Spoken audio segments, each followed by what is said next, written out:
How do you feel about public displays of affection? I've got a story for you which involves just that. It's in Matthew 26.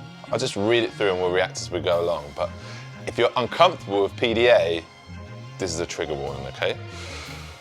So while Jesus was in Bethany, at the home of Simon the leper, let's just pause there. How cool is that? Jesus at the home of a leper, someone who would have been outcast. I love Jesus for that. A woman came to him with an alabaster jar of very expensive perfume, normal so far, which she poured on his head as he was reclining at table. We're going to pause again there. That's a really jarring, sorry about that, wasn't supposed to be a pun in there. It's a jarring image. Jesus is reclined at table, he's chilling out with his friends, and someone comes with a bottle of perfume and just pours it on his head. And if you're thinking, maybe that's a kind of time-specific thing, maybe in their culture they just went round pouring bottles of perfume on each other's head, well, the way the disciples react suggests that maybe that's not the case. When the disciples saw this, they were indignant. Why this waste, they asked.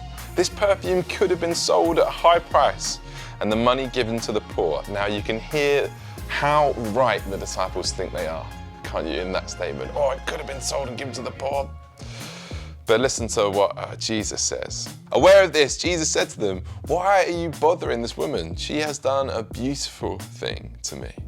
The poor you will always have with you, but you will not always have me. Now, Jesus isn't saying the poor don't matter. The poor matter greatly to Jesus, and a lot of what he says is about lifting up the poor and loving the poor. But when he says you will not always have me, it really strikes a chord with me. Jesus knew what was about to happen. He knew what was coming up. And there's something about this passage that makes me feel like the lady who's doing this, maybe she gets it as well. There's something that she's clocked. She understands the importance of Jesus. And she knows that he is deserving of her devotion and love. And there's something beautiful about what she does.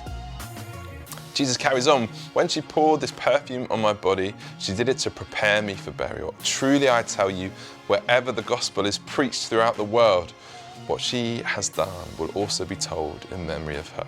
And well, isn't that the case? We're talking about her today and that beautiful act of devotion. And as you spend some time reflecting now, why not think about what you could do out of your love and devotion for Jesus today? Spend some time asking him what that means, how you can love the person in front of you, or how you can heap praise on Jesus for his goodness in your life today.